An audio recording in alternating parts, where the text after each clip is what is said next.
Good morning, guys. How are you? Happy Wednesday. Welcome to the live stream. We are streaming on Facebook and on LinkedIn. I had a lot of new LinkedIn connections and followers. So if you're watching this for the first time, welcome to Thoughts of a Maven, which is our weekly live stream every single Wednesday at 10 a.m. Eastern, where we talk about all things personal branding, positioning, LinkedIn, and confidence for the brilliant, ambitious Black woman. So, welcome, welcome, welcome. If you guys are here for the first time, I want you to use hashtag newbie down below in the comments. I want to hear from you. Okay, we're going to talk about something today that I think is a really big myth. And following this mindset gets a lot of us stuck, overlooked, missing out on opportunities. And that is this idea that, well, I'm good at what I do, so I don't really need to, work on my brand. I don't need to promote myself, talk about my wins. But I'm here to tell you guys that we have to have a real heart to heart about what it really takes to get noticed outside of just being good at what you do. Okay. So come on in. Let me know how your day is going, how your week is going. Okay. Let's be real, right? Competence, and I'm not saying being good at what you do doesn't work, but it only works for a hot minute, right? But that alone won't open doors. It won't land clients. It's not going to move you into a really prominent space, right? How you envision moving along in your career and in your business. Okay. So the people who are getting noticed for the opportunities, they aren't just the most capable, right? It's a level of positioning that has to take place, okay? And so that's what we're going to talk about today, right? Positioning answers this one simple and sometimes I'm going to say terrifyingly important question is why you, right? If someone asks you, why should I hire you for this position? Why should you get this promotion?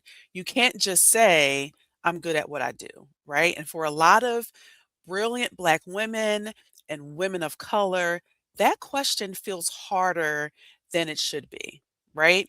And if you've been building your expertise, right? Maybe you're leading teams, creating results, and when someone asks you what sets you apart, the words just aren't flowing. Just know that that's actually common. I'm not going to say it's normal because I don't believe that should be normal, but it's definitely common. And that is where your opportunity is stalled. Okay. So we're going to talk about why being good at what you do just isn't enough and how that is showing up for you right now. Okay. So, guys, good morning. Welcome to the live stream. We are talking about why being good at what you do just ain't gonna cut it. Okay. So, we are streaming on LinkedIn and on Facebook. And yeah, I want to hear from you guys. Do you struggle with that, with answering that question? Well, why you? Okay. That is a muscle that we all should be building.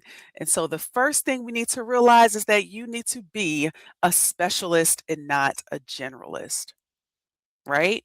We have been taught to be a jack or Jill of all trades. We have taught to be broad and not specific. But just understand this, right? Being a generalist feels safe, right? It might prop the door open a little bit, but it's not going to kick the door down. Broad positioning means oftentimes that people don't know what to do with your talents because there's so many things that you can do. And so there's really not a specific need, right? You want to be able to, here's how if I could put an analogy to this, what you offer, whether you are an entrepreneur or whether you are climbing the corporate ladder, it should be the clear solution to a very clear, pointed, specific problem. But the issue, right, with generality is that it forces people to guess what it is you actually do, right? Who has time for that, right? I was recently, because, Threads is like my new, that's where I go and I just, we kiki over it on Threads, right? And I'm seeing posts from people who are like, "Oh, I don't want to niche down. Why do I have to niche down?" And niching down and being a specialist doesn't mean that you can't do the other things, but it is a way to really call out the people you were meant to serve and to really highlight a specific area of expertise that you offer, right? Specificity resonates, right? When you can name exactly who you serve, what you deliver, and the impact you produce, people are going to get it immediately. You're no longer good at a lot of things, right? We're all, let me just say this. Most of us are good at a lot of things, but you're just not known for the right thing. So you really have to sit with that, okay?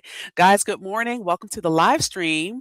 We are talking about specificity, right? And why being good at what you do just isn't enough. And the number one reason that or thing that I see is that people don't want to be a specialist. Think about it. Even in your if you think about your care, your health care, right?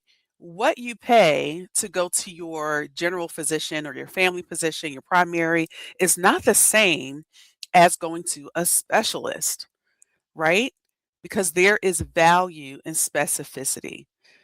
And even if you are someone who has multiple passions, and I know what that's like, there's so many things I'm passionate about, guys. Even if you're passionate about multiple things, serving, again, it doesn't mean you're not going to serve other people, but what it does is it actually makes it easier for you to showcase all these other things and to maybe pivot down the road because you have cornered the market as a specialist. Okay. Number two, your brand is not future focused, right? You're positioned for or based on past roles and not future direction, right? So if I look at your LinkedIn profile, it talks about your past accomplishments. If scan your resume, it shows where you've been. But your materials, all of your brand assets, when you talk about your brand, it should be forward looking. When your positioning is stuck in yesterday, even your best work doesn't connect with where you want to go. So you should always show up for the opportunities that you want and for the position that you see yourself in the future, right? Because alignment between past experience and future impact is what makes people stop and pay attention and take action. And that is a really big gap, right? And it's okay to talk about your wins, right? But you also have to talk about how you see yourself or even begin to show up as your future self. Number three, you are so passive about how other people see you and your skills and your talents. You cannot assume that because I am just good at what I do, people will figure it out. We have to do the work for our audience, right? The hard truth is that they won't figure it out, not because they're incapable, but because they're busy. Right? You are and think about you. Think about the amount of information that you see, the amount of, processing and analyzing that you have to do. When you are clearly positioning your personal brand, you are removing the guesswork for your audience, right? Clear brand positioning communicates your value in a single glance. When someone reads your bio, when they hear your intro, when they see your work, they should immediately know that, wow, this is who this person serves, this is what they do, and this is why it matters. And hey, this is how it can help me or somebody that I know. Okay. Guys, good morning. Welcome to the live stream. We are talking about why being good at what you do just isn't enough, right? We cannot be passive when it comes to our personal brands. Okay. And so if you are really serious in 2026 about being proactive with your personal brand, I want to invite you to check out and join me for Maven Day. Maven Day is my 4-hour virtual brand lab for brilliant, ambitious women, and this is where I help you with the alignment piece of this. Right? Really getting clear on your brand, defining your value, your audience, who you're supposed to serve, and coming up with a strategy that connects your brand with the opportunities, that you were meant to step into. Okay. So make sure you head on over to workwithdion.com/Maven Day for details on that.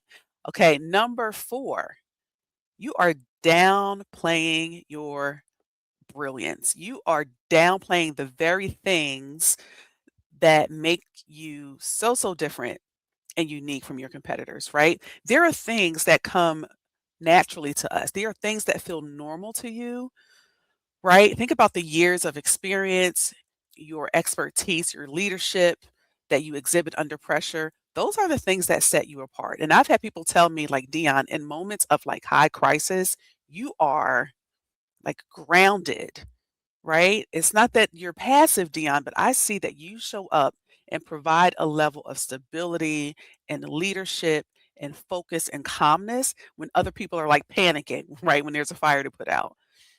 So I want you to think about the problems that people come to you to solve, how people would describe you. Those are your differentiators, right? And especially if you're a high achieving, ambitious woman, it is easy to just minimize the things that come your strengths, the things that come naturally to you, right? Because again, we've been conditioned that that is boastful. But just know that the world needs your edge. They need the thing that makes you you, and no one else is going to talk about it for you. You have to be your own amplifier. And so when you are positioning your it factor, your secret sauce, the thing that makes you different, that's gonna help you have the language, right, to claim it confidently, unapologetically, and clearly, okay? And here's another big one, okay? Another reason why you just being good at what you do isn't cutting it. You are pivoting way too often, right? And again, that kinda ties into being a generalist, right? You have been maybe rewarded for adaptability, right? Maybe versatility is your superpower. You pivot, you solve, you excel in new challenges, but there is still no anchoring. Yes, it is important to be nimble and flexible and adaptable, but being too adaptable, it is going to actually blur your value because that's what's going to slide you back into that generalist kind of frame of mind, right? So being positioned with your brand, it doesn't box you in, but it really anchors your brilliance so that people know exactly where to find it and what they get. They know what they get when they work with you. Okay. So, guys, good morning. If you're joining us, we are talking about why just being good enough is not going to work for your brand in 2026. And if you're just joining us, you'll have to go back up to the top where we talk about the 5 reasons why. So, again, positioning your personal brand is what turns competence into opportunity. It is perfectly fine to be good at what you do, but the brand positioning helps you just level it up a little bit so this way people can see your expertise, right? They can trust your authority, and then that is how doors and opportunities are going to open. And so if you are not clear, right, on how to position your brilliance is going to get overlooked even when your results are there, right? Yes, having the receipts and the track record is great, but you have to be proactive about it. And so, if this is you, if you know you're ready to be proactive, I invite you to join me for Maven Day. Maven Day is a 4-hour virtual brand lab that I've specifically built for women who are ready to step fully into that space of owning and talking about their brilliance. Maybe you are searching for language, right, to talk about what it is that you do and why you're the obvious choice. Maybe you need some help with alignment, right? Who is it that you're supposed to serve? Maybe you're out here flailing around and just need a little bit of positioning that matches the level where you're already at, right? I am not about reinvention, right? I simply help my clients refine their brand, get clear so that your next season is going to find you instead of you chasing it or just, falling behind the curve. So, being good at what you do, that will always matter, but being clear about why you is that's what matters more, okay? So I want you to join me for this 4-hour brand lab, you're going to walk away with clarity around your professional goals, right? I know we've all stepped into 2026 with probably a vision board or some maybe you've written down some board up on a board somewhere in your office, some goals. But then you don't know what to do next, right? I'm going to help you get clear on those goals, define your unique value and the audience you serve best. And we're going to do all the fun stuff, right? Your elevator pitch, your brand strategy, your content pillars, and you're going to walk away with a clear roadmap for your brand, stronger positioning on platforms like LinkedIn, and just the confidence to show up as the thought leader you were meant to be. And you also get 30-day replay access so that way you can revisit the training at your own pace. But all of this you can find and lock in your spot at workwithdion.com/Maven Day. But listen, all of that brilliance means nothing if you're just sitting on it and not sharing it with the world, okay? So, of course, if you have questions, I want you to connect with me, especially to my LinkedIn followers. Feel free to send me a message, ask down below, go to workwithdion.com. But I will see you next Wednesday for Thoughts of a Maven because, again, there's a whole community of people who can't step into their next level because you're still sitting on yours, okay? So I will see you next Wednesday at 10 a.m. Eastern. Take care.